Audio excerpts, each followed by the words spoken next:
The following content may be disturbing to some viewers. Viewer discretion is advised. And if the social contract is broken, why the f do I give a shit about burning the Football Hall of Fame, about burning the Target? You broke the contract! This is a commentary on the viral video with Kimberly Jones. Before we start, if you have not subscribed to this channel, please do so. We are a new channel on YouTube and we sincerely appreciate all the support you can give us. I will keep my commentary on this video logical. I found the need for this video because I noticed that me as a brown-skinned American being of Indian descent couldn't come to agree with some of the points she made. It's general knowledge that my race was colonized by the British for 200 years where we were treated as slaves. So I don't hold any favoritism towards the white race. I will be stopping the video in the middle a few times to make my point. So I've been seeing a lot of things talking of the people making commentary. Interestingly enough, the ones I've noticed that have been making the commentary are wealthy black people making the commentary about we should not be rioting, we should not be looting, we should not be tearing up our own communities. And then there's been an argument of the other side of we should be hitting them in the pocket. We should be focusing on the blackout days where we don't spend money. But, you know, I feel like we should do both. And I feel like I support both. And I'll tell you why I support both. I support both because when you have a civil unrest like this, there are three types of people in the streets. There are the protesters, there are the rioters, and there are the looters. The protesters are there because they actually care about what is happening in the community. They want to raise their voices and they are there strictly to protest. You have the rioters who are angry, who are anarchists, who really just want to shit up, and that's what they're going to do regardless. And then you have the looters. And the looters almost exclusively are just there to do that, to loot. Now, people are like, well, what did you gain? Well, what did you get from looting? I think that as long as we're focusing on the what, we're not focusing on the why, and that's my issue with that. As long as we're focusing on what they're doing, we're not focusing on why they're doing. Here is my thought on this statement. We can't overlook on the what to recognize the why. What they are doing takes priority over the why, especially if their actions are hurting other innocent citizens and property. The why is just as important so that the grievances can be resolved.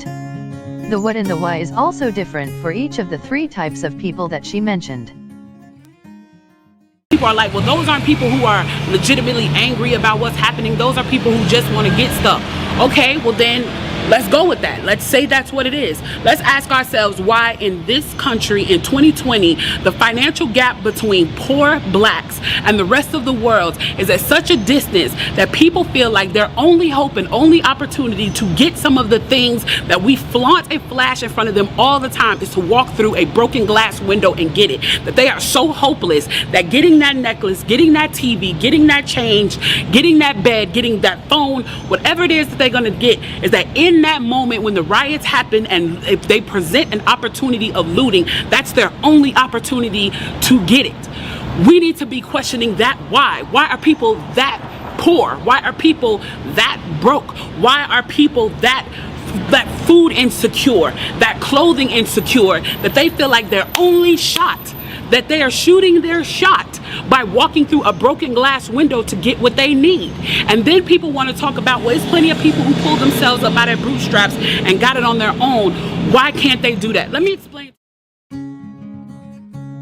Before answering this question, let's read the following from the Brookings Institute. It gives 3 suggestions to enter the middle class. At least finish high school, get a full-time job, and wait until age 21 to get married and have children. It goes on to say that American adults who followed these 3 simple rules, only about 2% are in poverty and nearly 75% have joined the middle class. So is Black America following these rules? A child raised in a fatherless home is 4 times at risk of poverty. A full list of how a child is negatively impacted is on the following slide. To you something about economics in America, and I'm so glad that as a child I got an opportunity to spend time at Push where they taught me this, is that we must never forget that economics was the reason that black people were brought to this country. We came to do the agricultural work in the South and the textile work in the North. Do you understand that? That's what we came to do.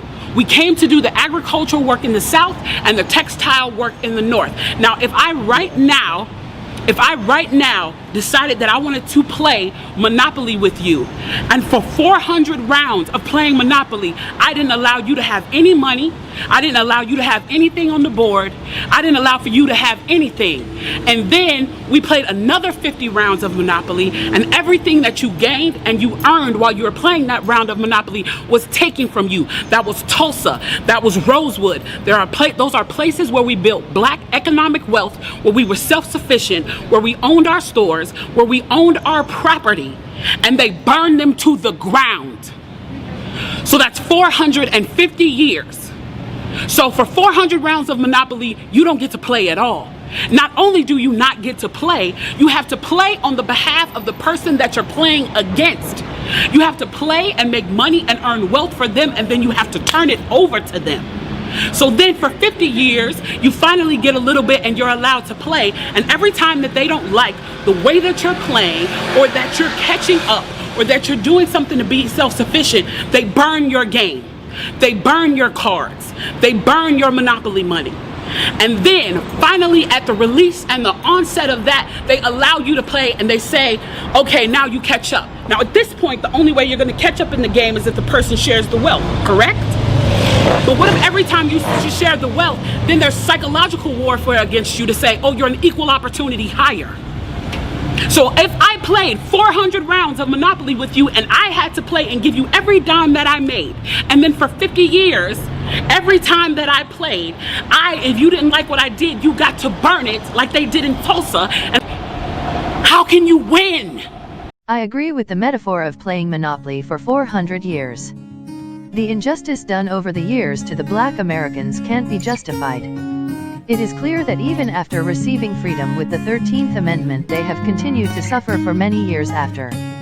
At the same time, Black Americans have lots more opportunities today. You no longer have to hand over the winnings from the Monopoly game, it's yours to keep.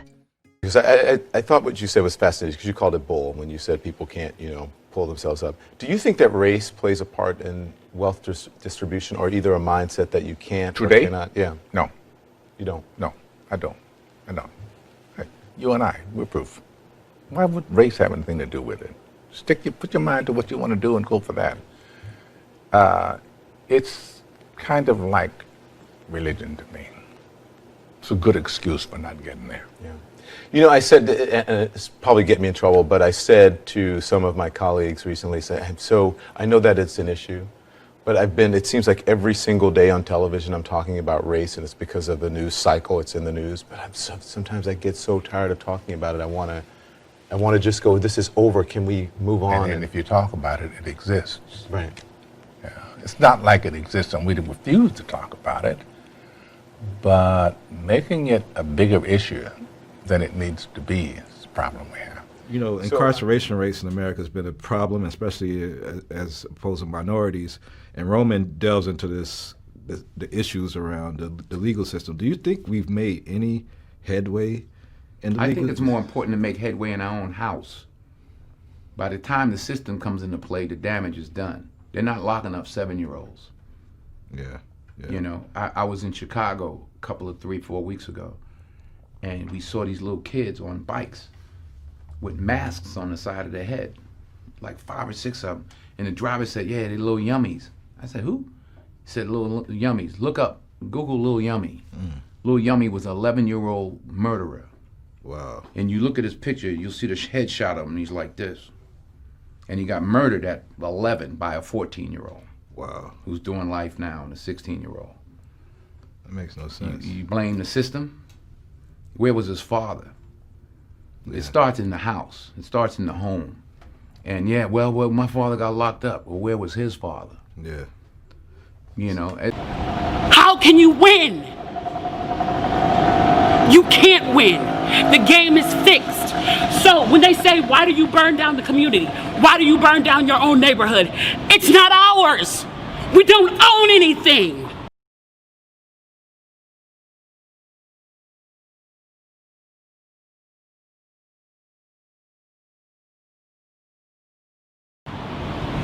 We don't own anything.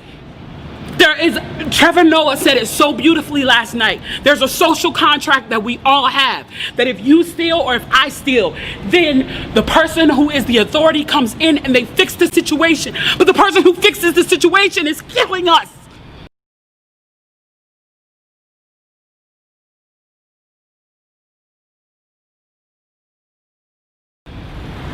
So the social contract is broken.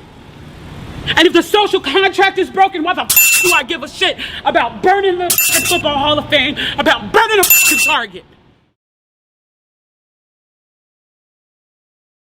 To take everything has been touched and thrown on the ground. Y'all think this shit funny? It's not funny. Tore up your own shit. Them white people laughing, having a field day. Came up here, helped y'all f up your south side. While they pillaging and having fun on their north side. This shit's not funny. All the white folks came down here, left the north side to come up here and help us do this stupid shit. Baby, all them already kids out here not eating. What you want me to pick through that like I'm an animal?